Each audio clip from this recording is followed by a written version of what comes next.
వాస్తవానికి ఒక నిందితుడు ఎవరైనా ఉంటే తన కేసు నుంచి తను తప్పించుకోవాలని తను తప్పు చేసినప్పటికీ కూడా నాకేం తెలియదని చెప్పి తప్పించుకోవాలని చూస్తారు. మరి నువ్వెందుకు ఉల్టా తిరుగుతున్నావు, బ్లాక్మెయిల్ చేస్తున్నావా, లేదా నీకు ఇస్తాన ప్యాకేజ్ చేయలేదా, లేదా నీకు ఇంకేమైనా చేస్తారా అని చెప్పి జనరల్ గా సాధారణంగా కొంతమంది నా మిత్రులు కానీ నన్ను పరోక్షంగా వ్యతిరేకించే వాళ్ళు అడుగుతున్నారు. నిజమే, నేను కూడా బుద్ధి గడ్డిని 5 కోట్లకు 50 లక్షల చొప్పున కమిషన్ ఇస్తా అని చెప్పి పోయిన నేను అదే ఇప్పుడు 9 సంవత్సరాలు ఈడి కోర్టుకు అక్కడ కోర్టుకు తిరుగుతుంటే నేను పెట్టుకున్న ఖర్చు నేను వాళ్ళ దగ్గర నుంచి తీసుకోవడానికి ఇప్పుడు నేను మీడియా ముఖంగా వాళ్ళకు నేను సవాల్ విసురుతున్నా. ఆ రోజు రేవంత్ రెడ్డి గారు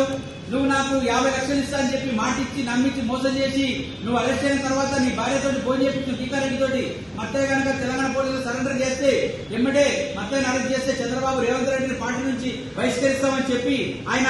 ఒక బహిష్కరణ నోటు రెడీ చేసి పెట్టుకున్నట్ట. ఒకవేళ పార్టీ నుంచి బహిష్కరణకు గురైతే ఏ పార్టీ గురించి అయితే పనిచేసిన రేవంత్ రెడ్డి ఆయన యొక్క రాజకీయ భవిష్యత్తు అయిపోతుంది. కాబట్టి నేను ఇక్కడ